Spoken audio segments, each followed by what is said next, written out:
Right, so yeah, the song I'm going to play today is Wanted You to Know. I wrote this song about 7 or 8 years ago in my first year of uni, and we were given like a brief where we had to write a song in a genre we weren't that familiar with. And a lot of the students were like just into folk, playing a lot of folk, some weird tunings, like open D tunings and dadgad and that. And I think it was quite in at the time. I remember a lot of people listening to like Laura Marlin. Particular. A lot of people were influenced by older stuff like Bob Dylan, and then a load of other names that I hadn't really heard of at the time. There was just one girl in particular called Olivia Lum. I don't know if she's still writing, and that I hope she is, but she was really folky. She'd like use just really weird tunings, and you'd often ask her what the chords were, and she kind of just worked them out in her head. And so I thought I'd do that. I felt like it was something that was still achievable, but it was still quite different to what I did. Because even though I wrote a lot of songs and performed them just on acoustic guitar, I didn't feel they were really folk songs. I felt they were still quite indie-like, due to my influences at the time. Which at that time was still very like Oasis, Arctic Monkeys, Beatlesy stuff, Later on I went on to get into massively into people like Elliott Smith, which were quite folky and a lot more guitar-y. But at this point, I just didn't know a lot about that, so I went about writing it. There's not many lyrics in the song because I often found that she'd repeat a lot of the lyrics the same again. She'd just say the same things. And the lyrics were like slower, it was like short melodies, so it wasn't like, I always have a habit of trying to get as many words in as I can, as many rhymes in as I can, but I noticed that it was kind of the opposite with this, so I deliberately didn't write many lyrics. I'm switching between octaves a lot as well. You don't know how I need you. Because that's another thing I noticed this girl in particular doing quite a lot.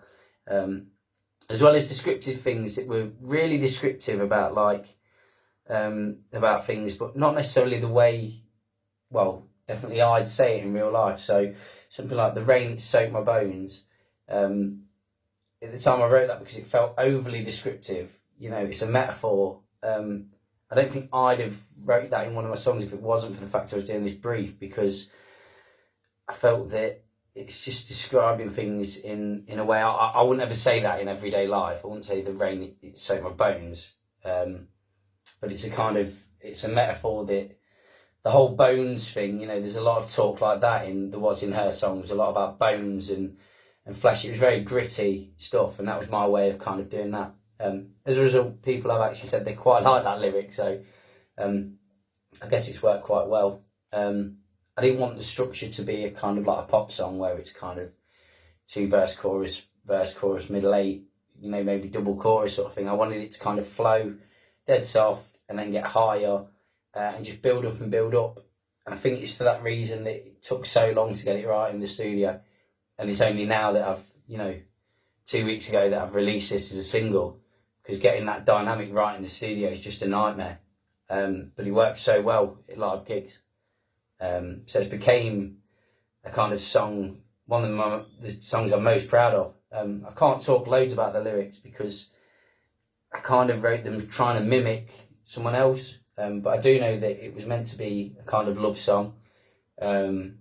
In 6/8 to make it feel even more folky, and I do know that it was meant to be a love song, and I don't think it's intended to be about anyone, but looking back, probably about a couple of people at the time, I guess.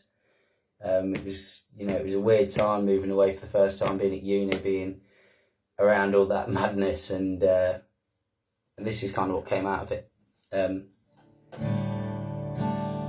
Anyway, let's give it a go.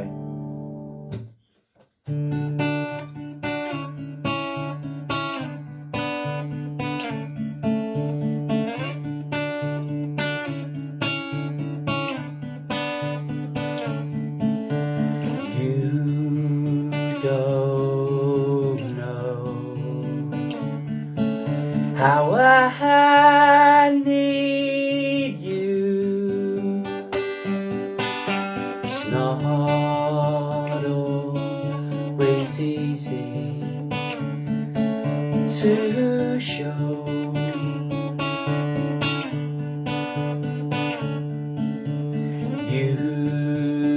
say I'm tough, but I am not. No one else could ever be enough.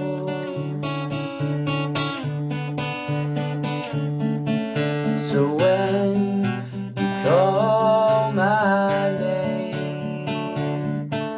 a shiver runs through my spine, and fear of not seeing your face again plays havoc with my mind.